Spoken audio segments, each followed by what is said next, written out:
بسم اللہ الرحمن الرحیم۔ تمام سننے اور دیکھنے والوں کو خلوص بھرا سلام ہو۔ آپ دیکھ رہے ہیں حسنین ٹی وی۔ جب روح نکلتی ہے تو انسان کا منہ کھل جاتا ہے، ہونٹ کسی بھی قیمت میں آپس میں چپکے ہوئے رہ نہیں سکتے۔ روح پیروں کو کھینچتی ہوئی اوپر کی طرف آتی ہے، جب پھیپھڑوں اور دل تک روح کھینچ لی جاتی ہے اور انسان سانس ایک ہی طرف یعنی باہر ہی چلنے لگتی ہے۔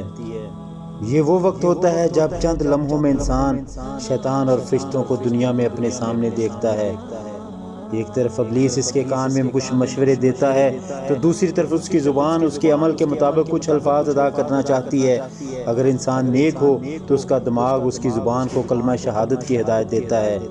اگر انسان کافر ہو، بد دین ہو، مشرک ہو یا دنیا پرست ہو تو اس کا دماغ کنفیوژن اور ایک عجیب ہیبت کا شکار ہو کر شیطان کے مشورے کی پیروی کرتا ہے اور بہت ہی مشکل سے کچھ الفاظ زبان سے ادا کرنے کی بھرپور کوشش کرتا ہے۔ یہ سب اتنی تیزی سے ہو رہا ہوتا ہے کہ دماغ کو دنیا کی فضول باتوں کو سمجھنے کا موقع ہی نہیں ملتا۔ انسان کی روح نکلتے ہوئے ایک زبردست ذہنی تکلیف محسوس کرتا ہے، لیکن تڑپ نہیں پاتا کیونکہ دماغ کو چھوڑ کر باقی جسم کی روح اس کے حلق میں اکٹھی ہو جاتی ہے اور جسم ایک گوشت کے بے جان لوتھڑے کی طرح پڑا ہوا ہوتا ہے جس میں کوئی حرکت کی گنجائش نہیں رہتی۔ آخر میں دماغ کی روح بھی کھینچ لی جاتی ہے۔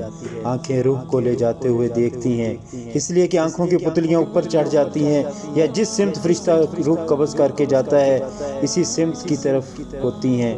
اس کے بعد انسان کی زندگی کا اگلا سفر شروع ہوتا ہے جس میں روح تکلیفوں کے تہ خانوں سے لے کر آرام کے محلات کی آہٹ محسوس کرنے لگتی ہے، جیسا کہ اس سے وعدہ کیا گیا ہے۔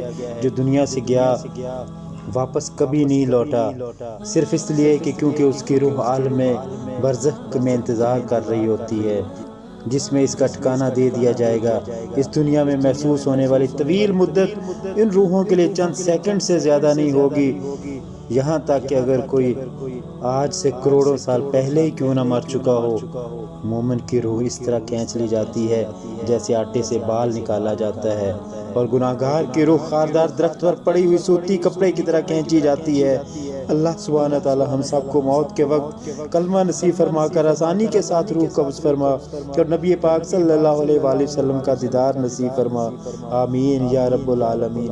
حاضرین، اسلامی واقعات اور اللہ رب العزت کے برگزیدہ بندوں کے حالات کے بارے میں آپ کو حسنین ٹی وی سے معلوماتی ویڈیوز ملتی رہیں گی۔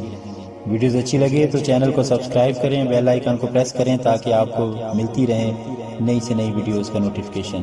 لائک اور شیئر بھی کریں تاکہ آپ کے حلقہ احباب میں لوگ اس سے مستفیض ہو سکیں۔ اور سارا خیال رکھیں اپنا اور اپنے پیاروں کا۔ اللہ رب العزت ہم سب کو اپنے حفظ و امان میں رکھے، آمین ثم آمین، والسلام۔